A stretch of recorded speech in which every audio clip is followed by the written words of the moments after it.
The enemy attack came without warning, pinning down the entire SEAL team at the training range. "Give me your rifle," the quiet cleaning girl said to the wounded SEAL commander. "You can't be serious," he replied. "Trust me," she said, and what happened next stunned everyone. Meet Victoria Ghost Chen, 26 years old, dark hair always pulled back in a simple ponytail, brown eyes that seemed to notice everything while revealing nothing. For 2 years she had worked as a range maintenance specialist at Naval Amphibious Base Coronado, the home of SEAL team training. Every morning at 0500 hours she arrived to clean the shooting ranges, replace targets, and maintain the equipment that America's elite warriors used to hone their deadly skills. To the SEALs who trained there daily, Victoria was practically invisible. She was just the cleaning girl who swept up their brass, patched bullet holes in target boards, and restocked ammunition.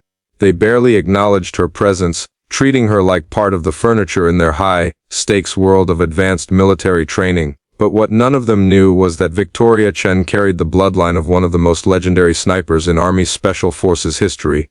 Her grandfather, Master Sergeant David El Fantasma, had been a Green Beret sniper in Vietnam whose 134 confirmed kills made him a legend whispered about in military circles for decades.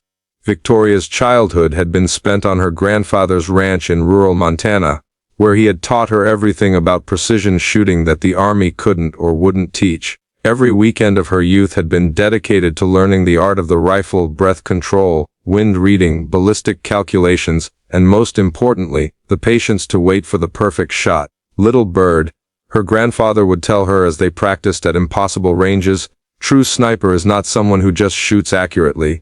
A true sniper is someone who can remain invisible, think like the enemy, and strike when they least expect it. The rifle is just a tool. Your mind is the real weapon." David Chen had been forced to retire from Special Forces after taking shrapnel in his shooting arm during a classified mission in Cambodia. But his knowledge and skills lived on through the granddaughter he trained in secret. Knowing that the military establishment would never give a woman the opportunity to use abilities that most men couldn't achieve, Victoria's training had been far more comprehensive than standard military sniper schools provided. Her grandfather had taught her advanced fieldcraft techniques that weren't in any manual, how to read atmospheric conditions that most shooters couldn't detect, how to calculate bullet trajectories through multiple environmental variables, and how to remain motionless for hours while tracking targets through dense vegetation. During her teenage years, Victoria had consistently outshot adult hunters and competitive marksmen who couldn't understand how a young woman could achieve accuracy that eluded experienced shooters. Her grandfather had entered her in civilian marksmanship competitions where she competed under an assumed name, winning championships that would have attracted military attention if anyone had known her real identity. At 18, Victoria had scored perfect marks on every shooting test the military administered, but bureaucratic obstacles and institutional bias had prevented her from accessing the sniper training she deserved.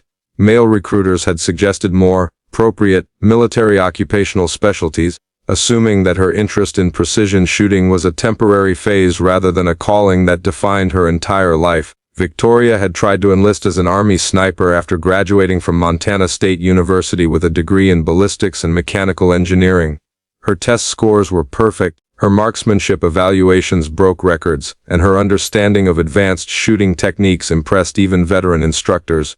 But bureaucratic barriers and institutional bias had relegated her to support roles rather than the combat positions her abilities deserved. The discrimination hadn't been overt, but it had been persistent. Training opportunities that should have gone to the most qualified candidates were consistently awarded to men who scored lower on every measurable criterion. Victoria's innovations in ballistic calculation and environmental assessment were studied and implemented, but the credit went to male instructors who had the institutional credibility to present her work as their own. So she had taken the job at Coronado, reasoning that being around elite military training was better than being completely shut out of the world she belonged in. For 2 years, she had watched SEALs practice the same techniques her grandfather had taught her, knowing she could outshoot most of them, but having no way to prove it. During her time at Coronado, Victoria had used her access to study every aspect of the training programs that she was excluded from participating in. She memorized tactical procedures, analyzed shooting techniques, and identified weaknesses in conventional training methods that her grandfather's unconventional approach could address. Her colleagues in range maintenance had no idea that she spent her off-duty hours practicing advanced shooting techniques at remote locations throughout Southern California. Victoria had established relationships with civilian shooting ranges where she could train without military supervision, consistently achieving scores that would have qualified her for the most elite sniper programs if anyone had been willing to look past her gender and current job classification. Commander Ryan Steele Patterson was everything Victoria was not: celebrated, respected, and given every opportunity to excel. At 38 years old, he led SEAL Team 5 with a reputation built on the 16 years of successful operations in the world's most dangerous environments. Patterson commanded respect through demonstrated competence and natural leadership, earning the loyalty of men who followed him into situations where lesser warriors would falter. Patterson had built his career during an era when special operations units were exclusively male domains. His experience and tactical expertise were unquestionable, but his worldview had been shaped by decades of working in environments where women were support personnel rather than combat assets. This wasn't malicious sexism. It was institutional blindness that prevented him from recognizing capabilities that didn't fit established patterns. Patterson knew Victoria existed. She maintained the ranges where his team trained, but to him she was just efficient support personnel, professional, reliable, but not someone whose tactical input would be valued in a community where combat experience was the only currency that mattered. He had never bothered to learn her background, her qualifications, or her potential contributions beyond her assigned duties.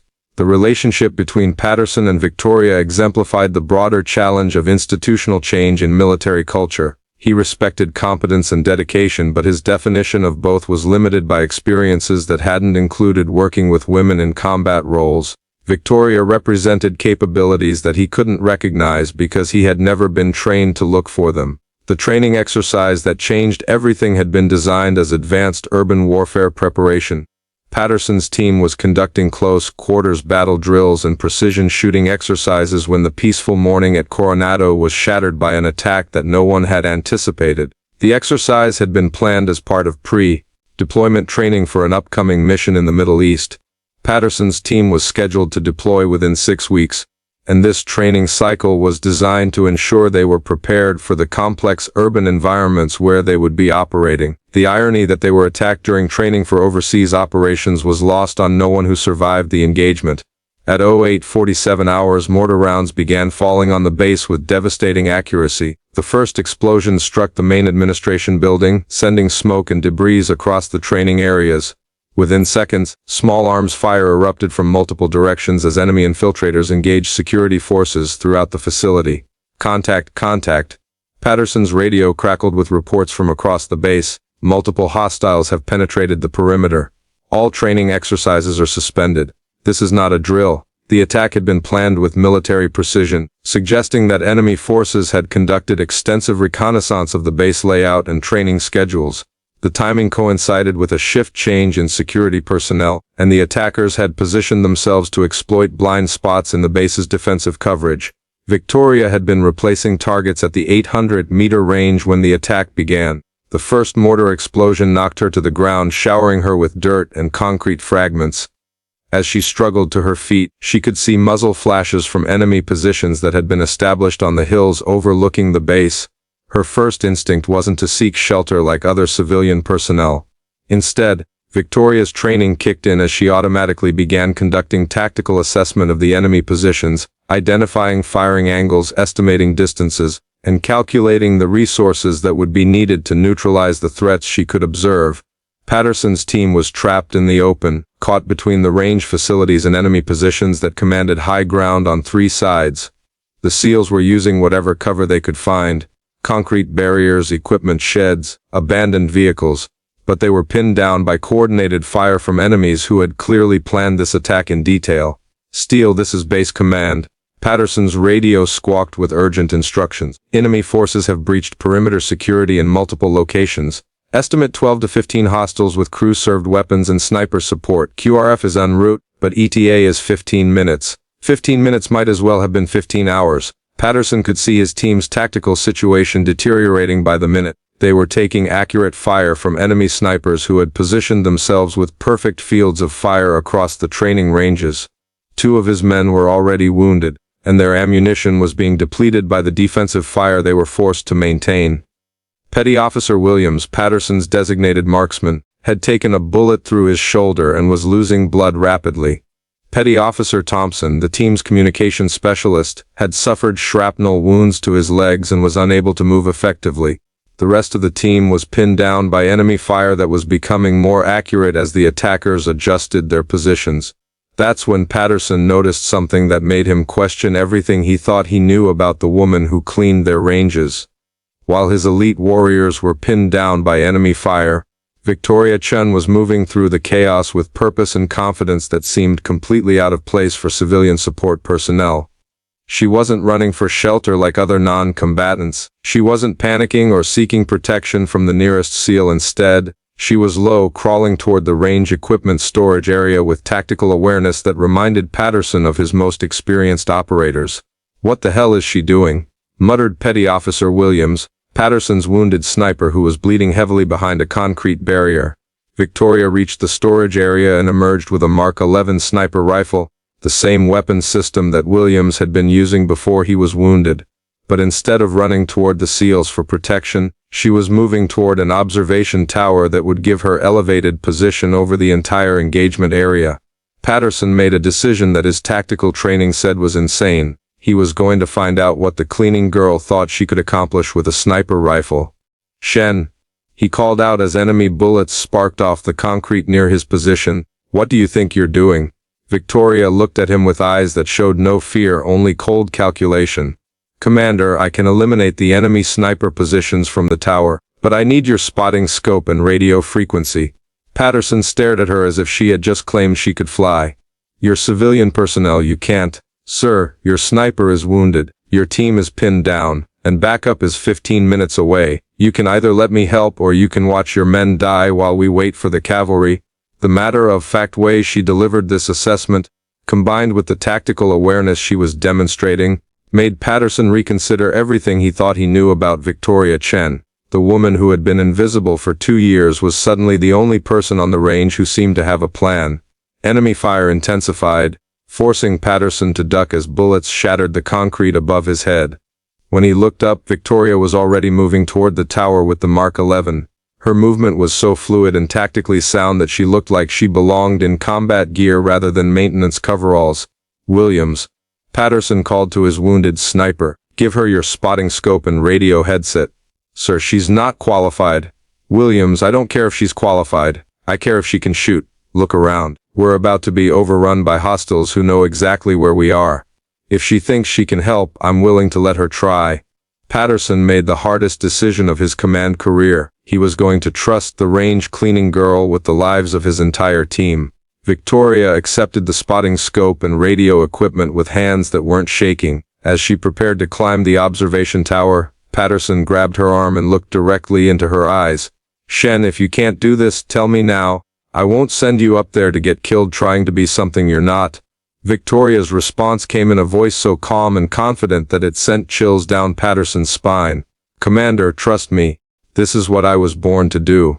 What happened over the next 20 minutes redefined everything Patterson thought he knew about training qualifications and the difference between credentials and capability. Victoria climbed the observation tower under enemy fire, moving with tactical awareness that kept her invisible to the snipers who were systematically targeting his team.